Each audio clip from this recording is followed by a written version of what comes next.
معزز ناظرین و سامعین، السلام علیکم ورحمۃ اللہ وبرکاتہ۔ آپ تمام کا ہمارے یوٹیوب چینل اخبار الہند پر استقبال ہے، خیر مقدم ہے۔ معزز ناظرین، آپ اسکرین پر دیکھ سکتے ہیں کہ آج کی انگریزی تاریخ ہے 18 نومبر 2022 بروز جمعہ، اور آج کی ہجری تاریخ ہے 22 ربیع الثانی 1444 ہجری۔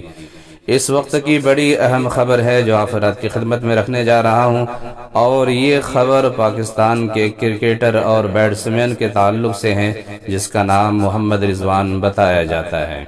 معزز ناظرین، آگے بڑھنے سے پہلے، خبر شروع کرنے سے پہلے آپ سے گزارش ہے کہ اگر آپ چینل پر نئے ہیں تو چینل کو سبسکرائب ضرور کیجئے، اور زیادہ سے زیادہ ویڈیو کو لائک کیجئے، شیئر کیجئے، کمنٹ کے ذریعے سے اپنی رائے کا اظہار ضرور کیجئے۔ معزز ناظرین، بتاتا چلوں کہ کل ایئرپورٹ پر محمد رضوان کے ساتھ ایک لڑکی نے تصویر لینی چاہی، لیکن محمد رضوان نے منع کر دیا کہ محمد رضوان کی ایمانی غیرت اور حمیت نے گوارا نہیں کیا کہ ایک غیر محرم لڑکی کے ساتھ وہ فوٹو کھنچوائے اور تصویر کشی کی، اس لیے انہوں نے لڑکی کو منع کر دیا۔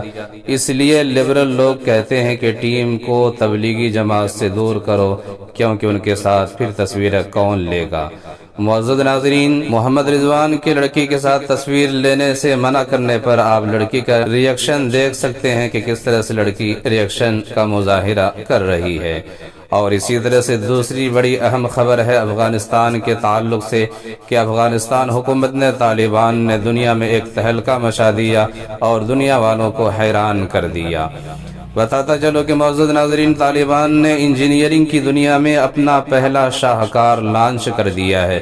جدید اور انوکھے انداز میں ڈیزائن کردہ افغانستان کی پہلی کار ان لوگوں کے منہ پر، دیسی لبرلز کے منہ پر زوردار تماچا ہے جو کہتے ہیں کہ اسلام ترقی کی راہ میں حائل ہے۔ معزز ناظرین، افغانستان نے لامبورگینی کے مقابلے کی گاڑی بنا لی ہے، اور بتایا جاتا ہے کہ قطر کار شو میں پیش کرنے بھی جا رہا ہے۔ Introduce you the project that is the product of the TVET and the Innovation Center of Afghanistan, and this is the